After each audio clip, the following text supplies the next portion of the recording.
अध्याय 15 पुरुषोत्तम योग, सर्वोच्च दिव्य स्वरूप योग। पिछले अध्याय में श्री कृष्ण ने स्पष्ट किया था कि प्राकृत शक्ति के 3 गुणों से गुणातीत होकर ही कोई अपने दिव्य लक्ष्य को प्राप्त कर सकता है।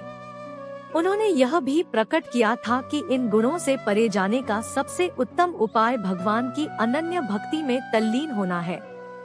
ऐसी भक्ति में तल्लीन होने के लिए हमें मन को संसार से विरक्त कर उसे केवल भगवान में अनुरक्त करना होगा। इसलिए संसार की प्रकृति को समझना अति आवश्यक है। इस अध्याय में श्री कृष्ण अर्जुन की संसार के प्रति विरक्ति विकसित करने में उसकी सहायता उसे भौतिक संसार की प्रकृति को प्रतीकात्मक शैली में समझाते हैं। वे भौतिक संसार की तुलना ऊपर से नीचे अश्वत्थ बरगद के वृक्ष से करते हैं। देहधारी आत्मा इस वृक्ष की उत्पत्ति के स्रोत और यह कब से अस्तित्व में है और कैसे बढ़ रहा है को समझे बिना एक जन्म से दूसरे जन्म में इस वृक्ष की शाखाओं के ऊपर नीचे घूमती रहती है। इस वृक्ष की जड़ें ऊपर की ओर होती हैं, क्योंकि इसका स्रोत भगवान में है। वेदों में वर्णित सकाम कर्मफल इसके पत्तों के समान है। इस वृक्ष को प्राकृत शक्ति के 3 गुणों से सींचा जाता है।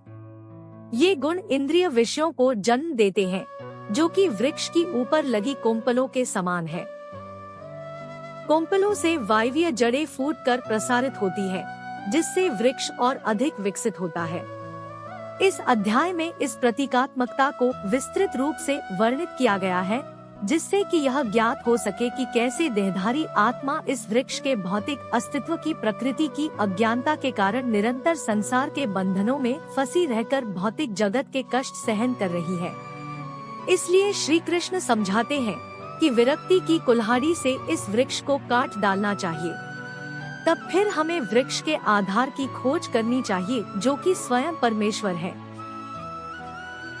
परम स्रोत भगवान को खोजकर हमें इस अध्याय में वर्णित पद्धति के अनुसार उनकी शरणागति ग्रहण करनी होगी, और तभी हम भगवान के दिव्य लोक को पा सकेंगे, जहां से हम पुनः इस लौकिक संसार में नहीं लौटेंगे। श्री कृष्ण आगे वर्णन करते हैं कि उनका अभिन्न अंश होने के कारण इस संसार में जीवात्माएं किस प्रकार से दिव्य हैं, किंतु माया शक्ति के बंधन के कारण वे मन सहित 6 इंद्रियों के साथ संघर्ष करती रहती है। वे स्पष्ट करते हैं कि यद्यपि आत्मा दिव्य है, किंतु फिर भी वह किस प्रकार से इंद्रिय विषयों के भोग का आनंद लेती है। श्री कृष्ण यह भी बताते हैं कि मृत्यु होने पर आत्मा अपने वर्तमान जीवन के मन और सूक्ष्म इंद्रियों सहित किस प्रकार से नए शरीर में देहांतरण करती है। अज्ञानी न तो शरीर में आत्मा की उपस्थिति को अनुभव करते हैं और न ही मृत्यु होने पर उन्हें आत्मा के देह को त्यागने का आभास होता है, किंतु योगी ज्ञान चक्षुओं और मन की शुद्धता के साथ इसका अनुभव करते हैं। इसी प्रकार से भगवान भी अपनी सृष्टि में व्याप्त है, लेकिन ज्ञान चक्षुओं से ही उनकी उपस्थिति को अनुभव किया जा सकता है। यहाँ श्री कृष्ण प्रकट करते हैं कि संसार में भगवान के अस्तित्व को और उनकी अनंत महिमा को, जो सर्वत्र प्रकाशित है, कैसे जान सकते हैं। इस अध्याय का समापन क्षर, अक्षर, पुरुषोत्तम शब्दों की व्याख्या के साथ होता है। क्षर भौतिक जगत की नश्वर वस्तुएं हैं। अक्षर भगवान के लोक में निवास करने वाली मुक्त आत्माएं हैं। पुरुषोत्तम का अर्थ दिव्य सर्वोच्च व्यक्तित्व है, जो संसार का नियामक और निर्वाहक है। वह विनाशकारी और अविनाशी पदार्थों से परे है। हमें अपना सर्वस्व उस पर न्योछावर करते हुए उसकी आराधना करनी चाहिए। पुरुषोत्तम भगवान ने कहा, ऐसा कहा गया है कि शाश्वत अश्वत्थ वृक्ष की जड़ें ऊपर की ओर तथा इसकी शाखाएं नीचे की ओर होती है। इसके पत्ते वैदिक स्रोत है, और जो इस वृक्ष के रहस्य को जान लेता है उसे वेदों का ज्ञाता कहते हैं। इस वृक्ष की शाखाएं ऊपर तथा नीचे की ओर फैलती है और इंद्रिय विषयों के साथ कोमल कोम्पलों के समान 3 गुणों द्वारा पोषित होती है। वृक्ष की जड़ें नीचे की ओर भी लटकी होती है, जिसके कारण मानव जन्म में कर्मों का प्रवाह होता है। इसकी नीचे के ओर की जड़ों की शाखाएं संसार में मानव जाति के कर्मों का कारण है। इस संसार में इस वृक्ष के वास्तविक स्वरूप का बोध नहीं हो सकता और न ही इसके आदि अंत और निरंतर अस्तित्व को जाना जा सकता है। अतः इस गहन जड़ों वाले अश्वत्थ वृक्ष को विरक्ति रूपी सशक्त शस्त्र से काट देना चाहिए, तभी कोई इसके आधार को जान सकता है, जो कि परम प्रभु है, जिनसे ब्रह्मांड की गतिविधियों का अनादिकाल से प्रवाह हुआ है, और उनकी शरण ग्रहण करने पर फिर कोई इस संसार में लौट कर नहीं आता।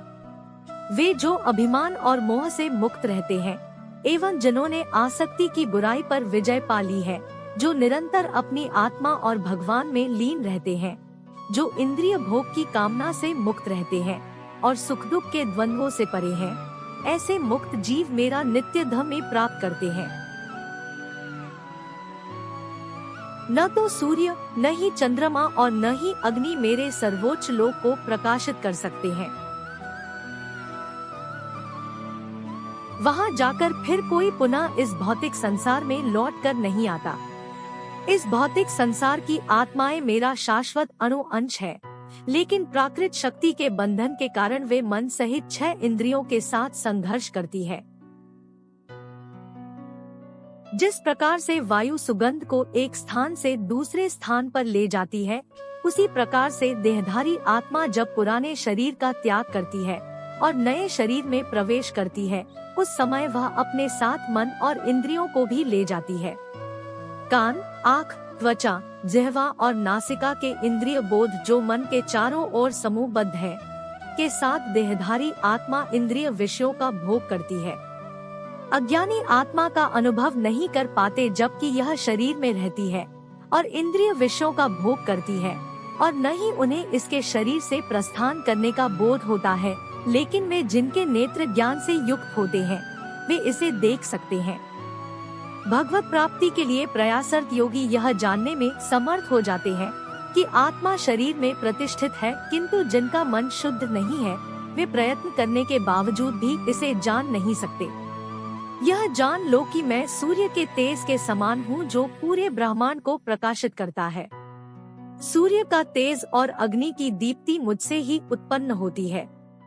पृथ्वी पर व्याप्त रहकर मैं सभी जीवों को अपनी शक्ति से पोषित करता हूँ। चंद्रमा के रूप में मैं सभी पेड़ पौधों और वनस्पतियों को जीवन रस प्रदान करता हूँ। मैं सभी जीवों के उदर में पाचन अग्नि के रूप में रहता हूँ। भीतरी श्वास और प्रश्वास के संयोजन से 4 प्रकार के भोजन को मिलाता और पचाता हूँ। मैं समस्त जीवों के हृदय में निवास करता हूँ और मुझसे ही स्मृति, ज्ञान और विस्मृति आती है। केवल मैं ही सभी वेदों द्वारा जानने योग्य हूँ। मैं वेदांत का रचयिता और वेदों का अर्थ जानने वाला हूँ। सृष्टि में 2 प्रकार के जीव हैं, क्षर और अक्षर। भौतिक जगत के सभी जीव नश्वर है और मुक्त जीव अविनाशी है। इनके अतिरिक्त एक परम सर्वोच्च व्यक्तित्व है, जो अक्षय परमात्मा है। वह तीनों लोकों में अपरिवर्तनीय नियंता के रूप में प्रवेश करता है और सभी जीवों का पालन पोषण करता है। मैं नश्वर सांसारिक पदार्थों और यहाँ तक कि अविनाशी आत्मा से भी परे हूँ, इसलिए मैं वेदों और स्मृतियों दोनों में ही दिव्य परम पुरुष के रूप में विख्यात हूँ। वे जो संशय रहित होकर मुझे परम दिव्य भगवान के रूप में जानते हैं, वास्तव में वे पूर्ण ज्ञान से युक्त हैं। हे अर्जुन, वे पूर्ण रूप से मेरी भक्ति में तल्लीन रहते हैं। हे निष्पाप अर्जुन, मैंने तुम्हें वैदिक ग्रंथों का अति गुह्य सिद्धांत समझाया है।